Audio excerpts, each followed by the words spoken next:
Hey everyone, good morning and welcome to the Adibi IP Group Innovators Q&A, your daily live cast, bringing you guys common answers to intellectual property questions, covering patents, trademarks, copyrights, trade secrets, anything involving intellectual property. We're trying to bring you guys clarity around.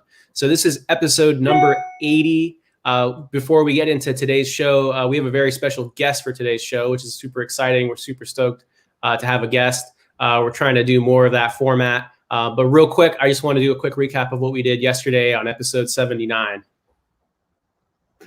So on episode 79, we did how does my company file a TS standard trademark application on a mobile application after we release it? Yeah, so we've brought a whole ton of content on how you guys can go about protecting mobile applications for your company, for you as an individual, how you can do word marks or protect the actual logo, icons, all around mobile applications, start to finish. So if you guys are curious about how to do that, go back and watch that episode. And there's a whole series of episodes even before that, if you guys are looking to do it before you release or for your own individual, if you're just an individual developer. So Victoria, let's introduce our guest for today, episode number 80. Today, our guest is John Hurston from Horizon Corporate Counsel. So I'll bring him on. Awesome. Very, very cool. John, thanks so much for being on today's show. My pleasure, Amir. Thank you for having me. Yeah, so one of the things that we've been wanting to do is more of these interactive interviews, just because people have such different experiences when it comes to their practice and what areas that they do. We're super focused on the transactional element, but of procurement. We try to create content around start to finish, like how you can go about filing trademark applications. But then also we try to give information about how the process actually goes, tips for how prosecution, how to do it, both for patents and trademarks. So I'm super interested in having you on because you have a very different series of experience. And I'll let you go into it, but because you do a lot of formation, is that right? I do, yeah. That's one of the core parts of my practice. Yeah, corporate formation. Awesome, awesome. Yeah, so how did you get to the point where you're like, okay, this is what I want to do. I want to help businesses develop their entities so that they can be productive and create. Yeah. Maybe that's a good question. Yeah, maybe start. So where'd you grow up? Where'd you go to school?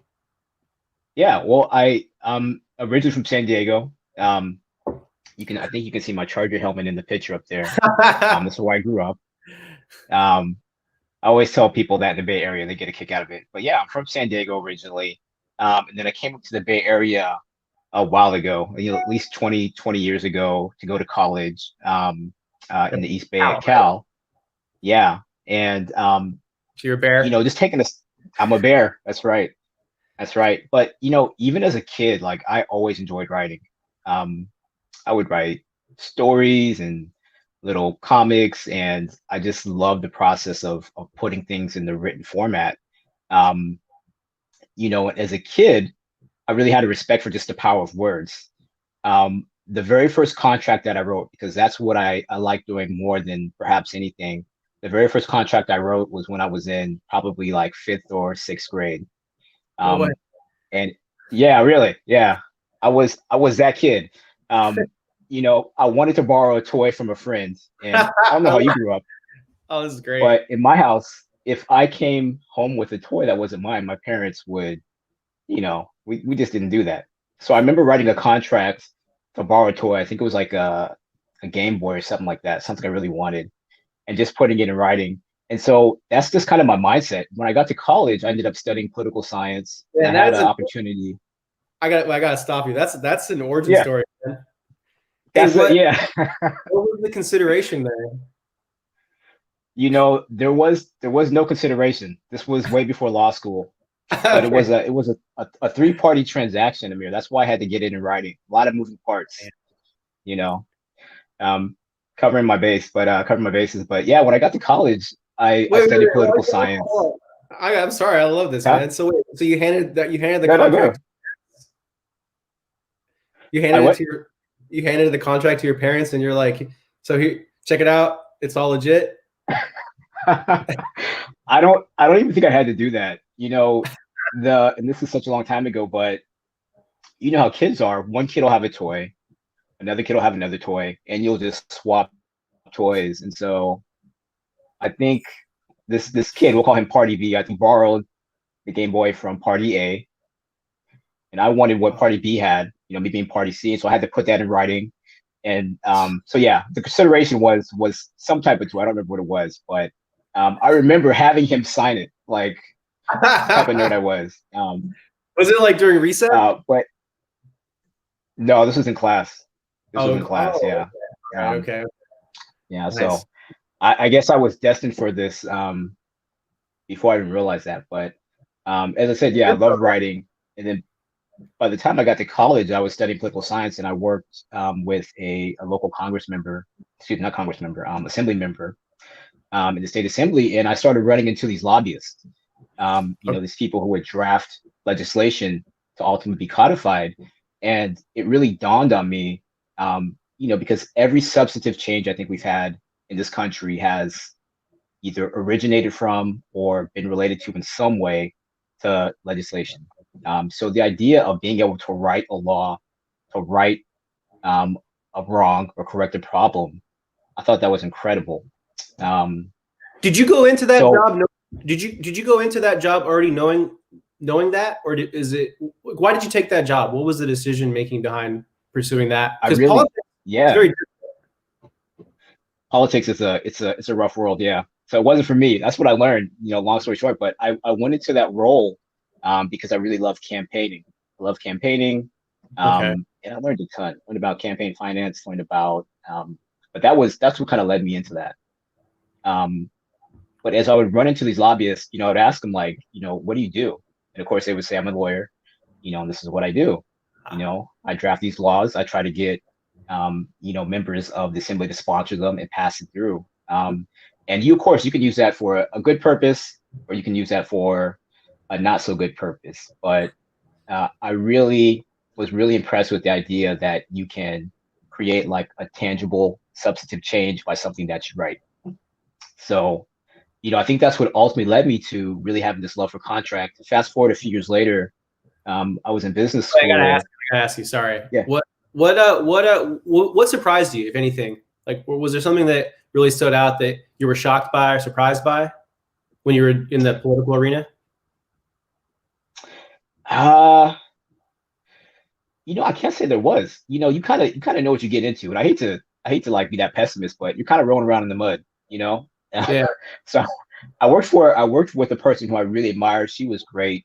But just the process of it, I'll share one quick story. The process of campaigning is, you kind of eat what you kill, So I remember being here in Oakland and setting up these appointments for this assembly member to speak at these churches, which was a great idea.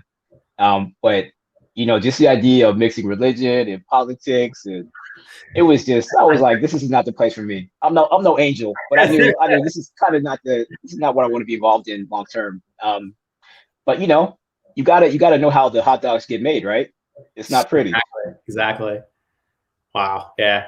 And you got to take that with you, that experience. Yeah. I did. Yeah. So as I said, when I was in business school, I had a class that surrounded equity valuation and term sheet creation. Well, just for the chronology, did you go to business school before law school or after? I think you told me before, I forgot. Yeah, I went to business school prior. Yeah, prior to law school. Okay. So you graduated, you went into politics, and then you went to business school? Is that right? More or less, yeah. I would say I worked in politics for, after college. I went soon after undergrad. I went to business school. Still trying to figure out what I really wanted to do, to be frank. But one of the things that stuck with me was this course I took, and I read about these term sheets. As I'm sure you know, that people would write when they're selling equity in their company, or selling stock, selling securities, and I loved it. And so that's what led me to law school.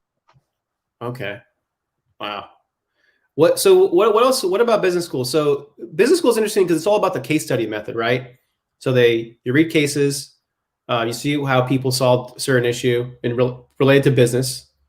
And so it's actually kind of Would you say it's kind of similar to law school in that sense? I think it is. Yeah, it's certainly, you don't have that Socratic method. You're not, you're So it's not, not like debated as much. Is that? I'm kind of curious. I mean, I was kind of interested in going to business school at one point, but I think it was yeah, for reasons. And so, I mean, I'm glad I didn't in the end. I mean, who knows? Maybe I'll still go one day. yeah. You said it was for what reasons? For the wrong reasons. Well, what was the wrong reason? I think it was purely just about financial motivation. I thought that maybe it would somehow position me better to be more appealing to certain jobs. I couldn't really identify a good reason to go other than that. And I think I think the reason why I'd go is just to meet cool people like yourself that are entrepreneurial minded and want to grow and build something. Yeah. Yeah. I mean, I just loved entrepreneurship, but you saved yourself a lot of money. I feel like it was a great experience, but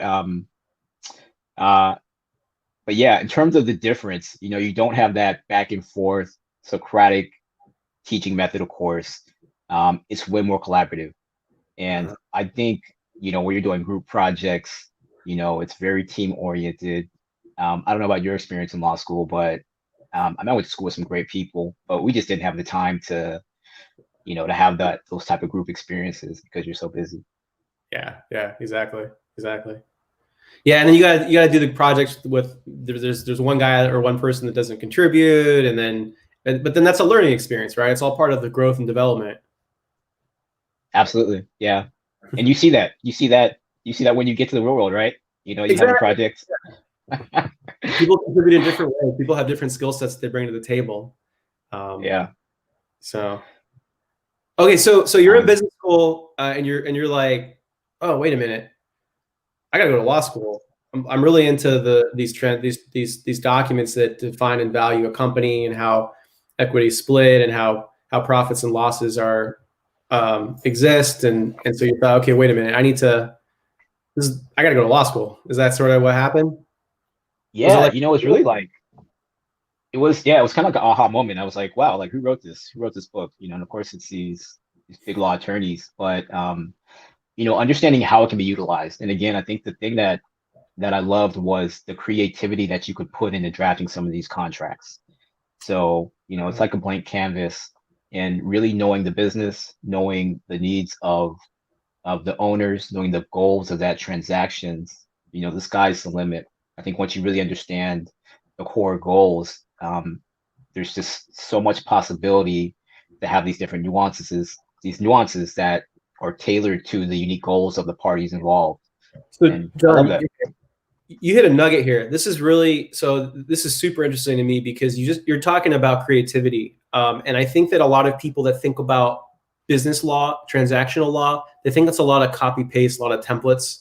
But what I'm hearing from you is actually kind of the opposite of what I think most outsiders think about what it is that a transactional business attorney does. So, yeah. I mean, that's interesting to me. Yeah, that's a good point because, of course there are templates, and you may very well start with the template. There's nothing wrong with that, but most transactions are very unique, and they deserve that respect of being a unique transaction with a goal that may not that may be different for something that you've done before, or done with a different client. So that's how I approach every agreement, and you also have to consider not only who you're working with and representing, but the other party as well. So yeah, definitely. And I enjoy that. I enjoy the freedom, especially when you're drafting transactional agreements relating to businesses. I've worked in house, a fair amount, but I enjoy that freedom to really say this customer is different than this customer. The goal here is different, and really getting down into the weeds of it. I think that's where the finance background really helped me as well. So it seems like that's probably also where your real love and passion lies is in that area where you get to really understand your client's situation, understand the other party's situation. How can I draft this agreement in a way that benefits my client, but is also drafted in such a way that the other party will go for it and be amenable to it. Absolutely. Yeah. And at the end of the day, like I can say I genuinely love like creating contracts that empower people, because you have it in writing, they're going to be here long after we're gone, in You should many trademark respects. that, So man. Contracts that empower. That's cool. after we get done with this call, we'll work on that. Yeah. Oh man, I'm jumping all over the place. This is how I roll, man. So, but I'm kind of curious though. So, I do want to come back to your in-house and how you got to where you are now. But when you approach a client, is there a first go-to thing that new client walks in the door? Is there a first go-to thing that you ask, that you want to understand before anything else? Yeah. Well, now luckily they're not walking in the door. It's another long phone call. But it's really their goals. So like understanding where they're at and where they want to go. And then, once I kind of understand it on a macro level, So being not able just to compartmentalize. but like also like long term. Okay. Yeah, absolutely. And then really whittling it down to, the practical steps to get to that point. That's how I like to approach it. Okay. Yeah.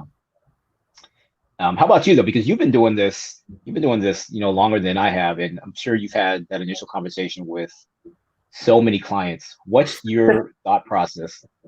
Yeah, honestly, what I've been doing a lot of lately is trying to understand what they want to do, because oftentimes the patents and trademarks that we file, so you got to take into consideration whether or not it's really going to be helping their business. I'll give you a really good example. So take the situation where you have a client that has a really, really good invention, but that the customer will never see it, okay? Because let's say it's a piece of instructions that no one's ever going to be able to figure out. And customers they're never going to be holding it. It's just going to happen somewhere in the cloud. No one's going to know. No one's going to have access to it. So the question is do you disclose that in a patent, right? Is the process of going through the entire patenting process, spending tens of thousands of dollars, 2, 3, 4, 5 years to get it. Then you get the patent, but then it's out there, it's published, it's out in the world. So the question is, well, was that really worth it if at the end of the day, the company is now all they've done is disclose their secret sauce, right? So this is sort of the whole trade secret conversation that we have. But the decision from day one to do the trade secret was going to save them tens of thousands of dollars. So it's a lot of that. It's also a lot of, well, even if you get a patent, are you going to be able to enforce it against a party? Are you going to have the resources, tens of thousands, hundreds of thousands, millions of dollars that you actually need to actually enforce this against another party?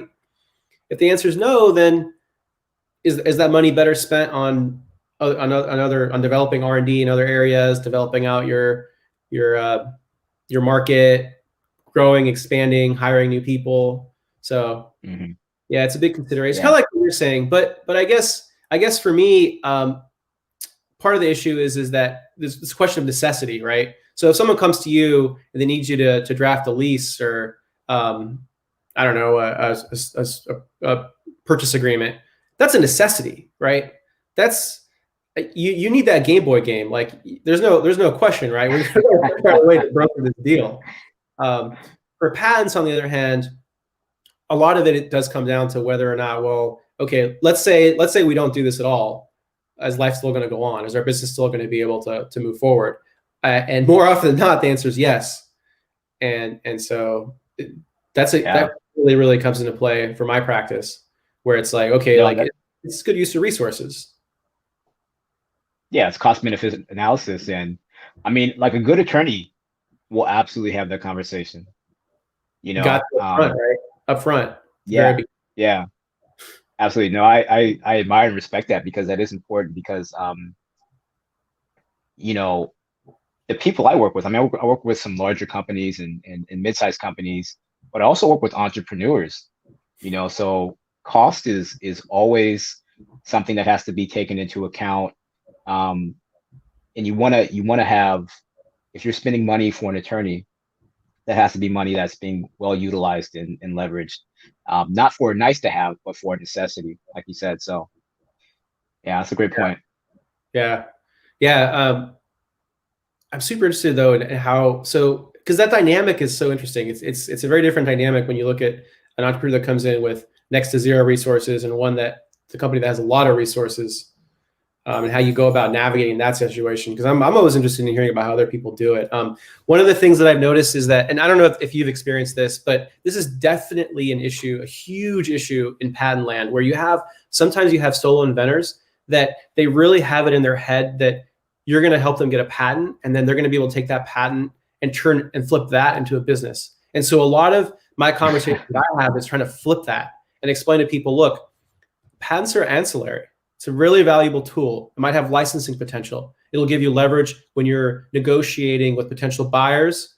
It'll give you leverage in the marketplace because customers will be more confident when they purchase your goods, knowing that there's a actual patent that covers it. Okay, all good things. But at the end of the day, I always tell them you got to have a profitable business. The patent supports the business. It's not the business. And unfortunately, that's not always the case. Obviously, you know about trolls. I mean, you know about so-called non-practicing entities that just accumulate patents and then do licensing. Mm-hmm. That does work in some occasions. But for the most part, I would say and certainly most of the situations that I see, you got to fundamentally have a business that generates more in revenue than it costs to generate that revenue, right? You really do. Yeah, that's so important. And that's a thought process, and that's, like the thing about business school, like I look at business school as you're privileged to go to any institution of higher education, right? Like, college, graduate school, anything. Business school is great, but I think unless you can learn those practical skills, such as, having a business plan that clearly defines your path, like doing your break-even analysis, projecting in the short and medium and long term, it's going to make it so much easier to leverage any IP that you have. Right. So, and, I know this now. I think a lot of us know it because either we were taught it in school or we've tried it and been not successful, so you kind of learn from mistakes. But, I actually enjoy that part of working with entrepreneurs as well, like having those conversations and helping them to really define that strategy. Because as you said, the IP is a part of the business. It's not the business. So if the business itself doesn't have, proper attention and a roadmap, then your help as an attorney is only going to go so far. Yeah. I'm kind of curious about that, about the percentage of client. Well, I mean, not percentage, but I feel like everyone's just glorifies the fundraise. Just, we got to raise money. And to me, borrowing money isn't making money. Do you come across a lot of that in your practice? Not so much. I worked with a company earlier this year that was part of SoftBank's Vision Fund. Okay. So, I mean, like deep pockets. But then, COVID hit, and they worked in the hospitality industry. Unfortunately, they were hit very, very hard. So again, even though they had access to all that funding, it really came back to their business plan and how they could pivot. I think once you get to that point, though, you have to have a good idea of how you're going to, break even and ultimately be profitable.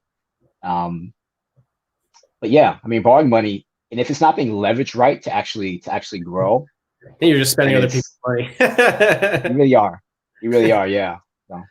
Yeah. Hey, actually, I have a question about that. Do you help clients develop business plans, or is that not so much? Okay. Yeah, not so much. Yeah. I mean, I'd be of course willing to, like, if it came to that, but that's not the core part of what I do day to day. Okay. Yeah, we should maybe let's get into some of that. I'm super curious. I'm also curious about the dynamics between in-house and being outside counsel, because it's so funny. Everyone that I talk to, they have this glorified opinion on being in-house, and I'm sure everything's different, right? Everyone has different experiences. So there might be some attorneys that love being in-house. They want to do nothing else but being in-house. But then I talk to a lot of attorneys, private attorneys that want to go in-house. And I think that at the end of the day, they just want to do it because they're tired of dealing with billable hour. But I mean, to me, it's just like you're walking into the beast, the belly of the beast. Because I mean, that is they're super political. I mean, yeah. Yeah, it's definitely a different dynamic. You know, I hate to say it, but I think I'm in the former group. Man, like when you're working, you know, I work for like large banks. I work for private companies that are, you know, like really successful and kind of mid-sized, but you have a rubric for how things are done. Like you're never really walking in there. I mean, you're figuring out problems, of course, but there's always been a template to an extent of how things should be done. And so there's comfort in that. There's comfort in that familiarity. There's also comfort in, I think, as we were talking offline the other day, and kind of knowing that, you know, as an employee, you know, you're just going to get paid. You're going to get paid pretty consistently. Right. But what I like about working with smaller companies, it's that excitement of really figuring it out, you know. Right. And even smaller companies, like companies under like 50 people, I really enjoy that part. But it's great to have, I think, kind of a foot in both worlds. Like I feel like I've been very fortunate to have experience on kind of both sides of the fence. One of the cool things also about working with smaller clients is that you're not dealing with ivory tower decisions, right? It's people on the ground dealing every day to day, and this is it. I mean, these gambles are their livelihoods. It's not like some venture arm where they can afford to play around, right? So that kind of yeah. Just, yeah. Now when it's your own money, yeah. I'm not playing around my money. Exactly. Yeah. So okay. So you finish law school. What's your first job out, and how was that tough to get? I'm yeah, curious. You know, it kind of was. So yeah, so my first job out was in banking. I worked for the corporate investment banking division of Wells Fargo, large bank. So as you said, belly of the beast, right? I mean, it sounds super sexy. What's that? I mean, that sounds really sexy. That's sound like a sweet gig. You know, I learned a ton. I learned a lot. I still work with, you know, with that bank. And I worked in different capacities. But the thing is, it's like working for a firm, and I haven't worked for like a large firm, but you go in there and you get trained. And that's kind of like the biggest plus that you can get out of it, even more so than, you know, than the salary, to be frank, because you have tons and tons of resources. So that was my first role. I learned a lot. I get supported a group of. When you move on, you have it there and it'll open doors for you. I'm sure you make tons of contacts. Yeah, tons of contacts, and just working with tons of just really, really sharp people, like really intelligent people. So I enjoyed it. But yeah, so I negotiated contracts for corporate and investment banking division for their foreign exchange team.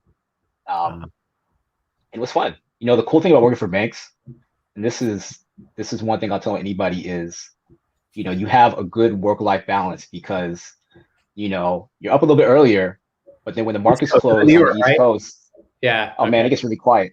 Yeah, you can kind of go home and you know, go about your day with your family. So yeah, that was my first role. So your inbox is crazy from like 5 a.m. to like 2 p.m. is basically what you're saying if you're in California. Yeah, absolutely. Yeah, and every now and then, and I work with the team in London, one of the teams I supported. So, I mean, that was a whole nother dynamic. They would, you know, you just got to get up early. I'll just put it like that. But I was just glad to have a job. I mean, to be honest, I was like, hey, you know, it's cool to have a job. Are you still an early riser? What's that? Are you still an early riser? Yeah. I am, you know, but I'll tell you why. It's not kid driven. Yeah, it's not even so much for work, but you know, if I don't get up early, if I don't get up before my kids, I have, you know, 2 kids, 2 boys, it's chaos. So that's why I get up early now. That's awesome. How about you? Do you wake up early? Oh no. I mean, it depends, right? I mean, like yesterday I was firing emails before 6, right? But then other days it's not. It's more like I try to wake up between like 7:30 and 8:30. So by some people's standards, I'm like, that's super sleeping in. So yeah. And then, I mean, obviously with COVID, it's interesting because I find myself just working until 10, 11, super late because I don't have kids, right? So my wife and I, we just work. Reconvene meals. Since you're at home, it's like, don't you feel to an extent that you work a little bit later just because Oh yeah, absolutely. you don't have to get up and fight traffic? Yeah. Exactly. Yeah. Yeah. But I mean, I don't know how you guys do it though, because having two kids, I mean, that's impressive. That's impressive. I admire that a lot. That's huge. That's Thanks, incredible. man. I'll tell my wife that you thanked her because and that you're grinding. It's not she like does most of the work. no. Oh, you both do. It's a joint effort, man. It's a joint venture, right? It's the core American business. Marriage, man. It's it. That's right. Yeah. So when you went, we're running out of time. You got to get going here. Yeah. I guess my like second to last question is what how you transitioned from corporate to back to private. Corporate back to private. Well, I did a lot of consulting, so I had the opportunity to start to kind of take some of the tools that I've learned and really craft my private practice. So, I wouldn't say it wasn't so much by choice, but I think when you have the opportunity to really create something, you have to take advantage of it. So I was with the bank for probably like maybe like 2 years. And then I had a break. Really They had some restructuring and some consolidation. So I had some time. And in that time I started my practice, and it really I loved it because the other thing that I love doing is working with artists. So playwrights, singers, artists, painters, things like that. And it gave me an opportunity just to kind of work with the people who I think in my core I really want to work with and help be successful. That's awesome, man. I want to keep cooking with you, man, but we gotta let you get going. So I just want you to have the last word, though, man. So Victoria here, she just took the LSAT. So I'm kind of curious what tidbit do you want to leave the audience with, keeping in mind that you have all this incredible experience. Anything you want to, any little nugget of advice before we part? Yeah. Well, first of all, Victoria, congratulations on that. That's a big step. You're going to have a fun time in law school. I'll just say this is what I learned. And I learned it because someone told it to me. When I took the bar, I worked with this old DA. I mean, this guy was like, just a great attorney. He was retired and he helped people study for the bar. And he said, when you get to that stage, do every single practice test, read everything. Don't read some of it. Don't read most of it. Read all of it. If you do that, you'll be good. So read it all. All right. I love it. Read it all. No shortcuts. Yeah. No shortcuts. Yep. Just grind. All right. Awesome. John, thank you so much for being on. It was a pleasure having you. Really, really enjoyed chopping with you. And looking forward also to collaborating with you and sending clients your way that want to do formations and just all around getting to know you better too. So thanks so much. Yeah, Amir, thank you as well. Thanks for having me on. Very cool. We're gonna end episode 80 here. Thanks everyone for watching.